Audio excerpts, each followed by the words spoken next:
The next step in the approach, and a very important one, is creating your model, the model of your business.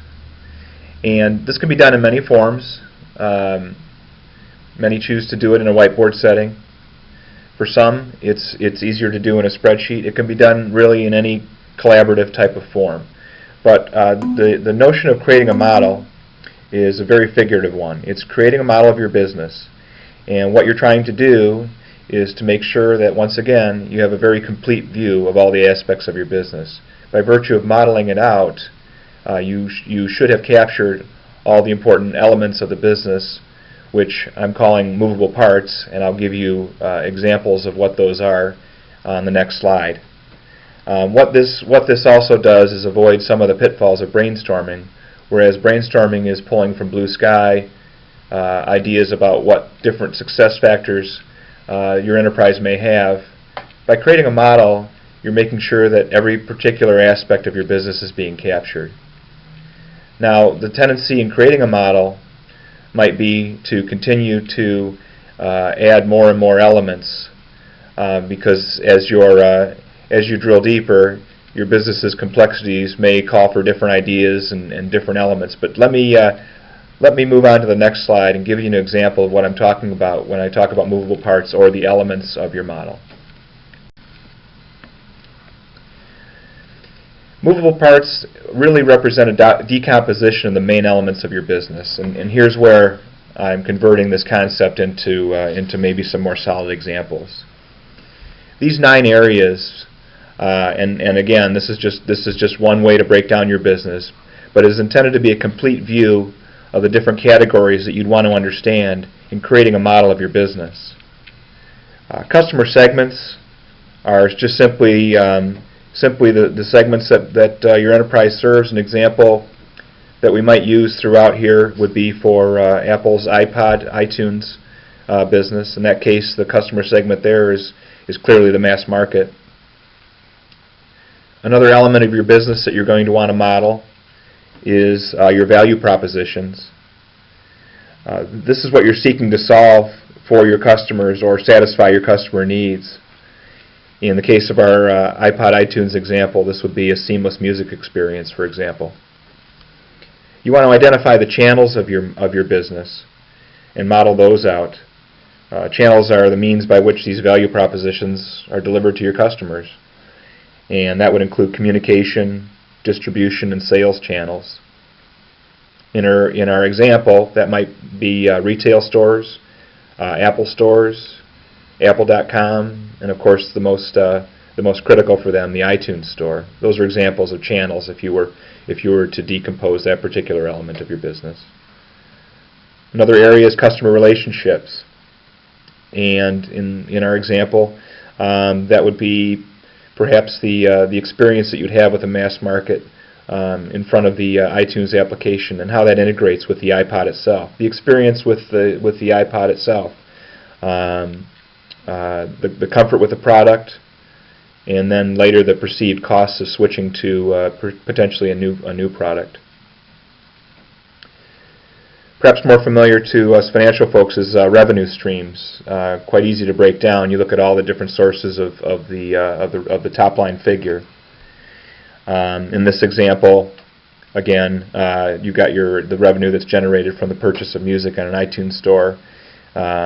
Some revenue perhaps from music licensing, and the revenue that you generate from the sales of the hardware or the iPods themselves. You want to break down your key resources. These are the assets that are required to offer and deliver the previously described elements. In many cases, and in this example case, that would obviously involve the people. It involves the brand, which it often does. Other resources in our iPod iTunes example would be content and agreements, the iTunes software again itself, the development of that intellectual property. Those are some of the key resources that you would identify in this particular example when creating a model of your business.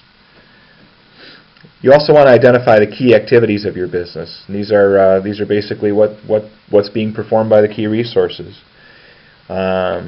In our example, to continue, marketing might be a key activity, hardware design might be a key activity, Key partnerships would be necessary to identify. Some activities are outsourced, and some resources are acquired outside of the organization. So key partnerships are critical to understanding your business model. And last but not least is the cost structure. Basically, the business model elements that have been identified above result in the cost structure. And just to bring it home with the iPod iTunes example, the costs there involved would be the people, the manufacturing, facilities and processes, marketing and sales naturally, and all the infrastructure that would go along with that. Now that we've gotten to the point in the approach where we've completed the model and identified the success factors, we need to go through a distillation process. Basically, back to the less is more concept, this is very important to reduce our potential set of KPIs down to those that are truly key. Now, the modeling exercise that we discussed gives us an extensive set of success factors. We talked through some examples of those. What we need to do is to identify, of all those success factors, the ones that are the most significant and have the most far-reaching impact. Now, as I had mentioned before, the concept of a strategy map, the best way to identify those that are the most significant and have the farthest reaching impact is to lay out all the success factors and draw cause and relationship effects between them. In the example that we were discussing before, we were discussing Apple's iPod and iTunes business. One of the success factors might be market share. Another success factor might be customer experience. Another success factor might be high product quality. If we look at that one, for example, let's assume that a vast amount of the business's revenues come from the sale of iPods. You would identify that in the strategy map by drawing relationships to the elements of revenue streams, for example. But you'd also find a number of arrows going to and from the high product quality success factor, as it affects the value proposition. It certainly affects the customer experience. In the end, the high product quality will be a critical success factor. One thing to be sure of in performing the distillation process is, back to the concept of the balanced scorecard, that all perspectives must be represented in order to have a complete set of critical success factors.